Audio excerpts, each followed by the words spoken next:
تبارك الذي بيده الملك وهو على كل شيء قدير. الذي خلق الموت والحياة ليبلوكم أيكم أحسن عملا وهو العزيز الغفور.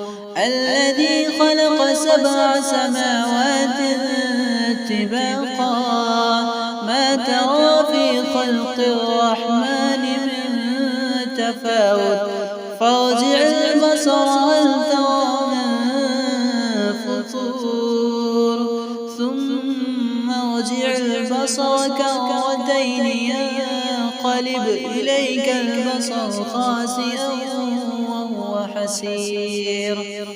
ولقد زينا السماء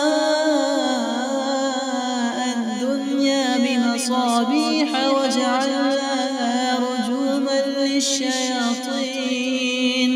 رجوما للشياطين وأعتدنا لهم عذاب السعير. وللذين كفروا بربهم عذاب جهنم وبئس المصير. إذا ألقوا فيها سمعوا لها شهيقا وهي تفور تكاد تميز من الغيظ كلما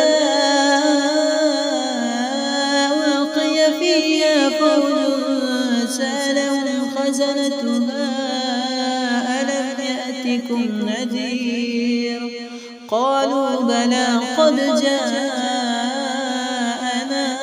نذير فكذبنا وقلنا ما نزل الله من شيء إن أنتم إلا في ضلال كبير. وقالوا لو كنا نسمع أو نعقل ما كنا في أصحاب السعير فاعترفوا بذنبهم فسحقا لأصحاب السعير. إن الذين يخشون ربهم بالغيب لهم مغفرة وأجر كبير. وأسروا قولكم أو اجهروا به إنه عليم بذات الصدور. ألا يعلم من خلق وهو اللطيف الخبير.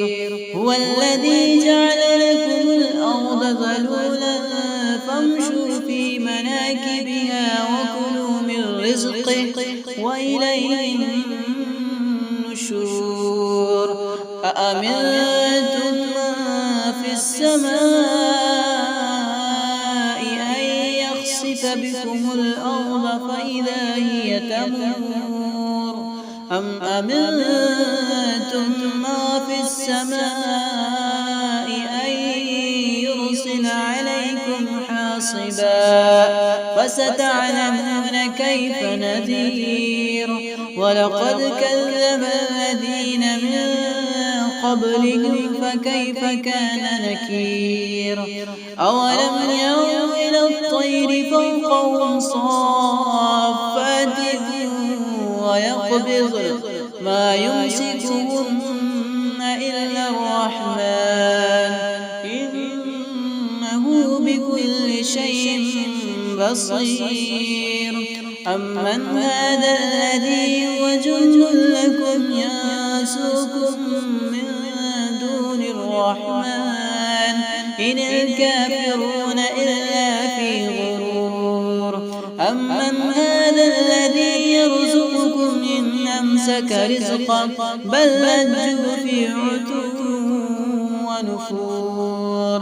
أفمن يمشي مكبا على وجهه أهدى أمن يمشي سويا على صراط مستقيم.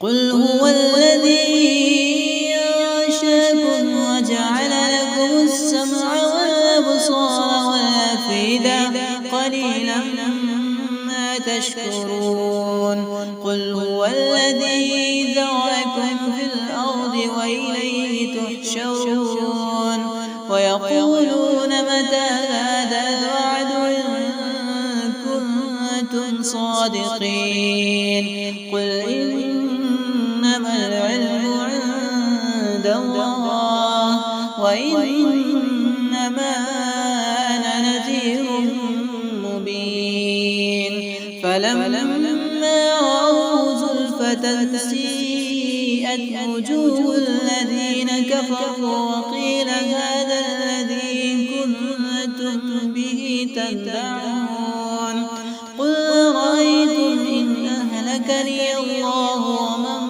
معي أو رحمنا فمن يجير الكافرين من عذاب أليم قل هو الرحمن آمنا به وعليه توكلنا فستعلمون من هو في ضلال مبين قل أرأيتم إن أصبح ماؤكم غورا فمن يأتيكم بماء معين صدق الله العظيم.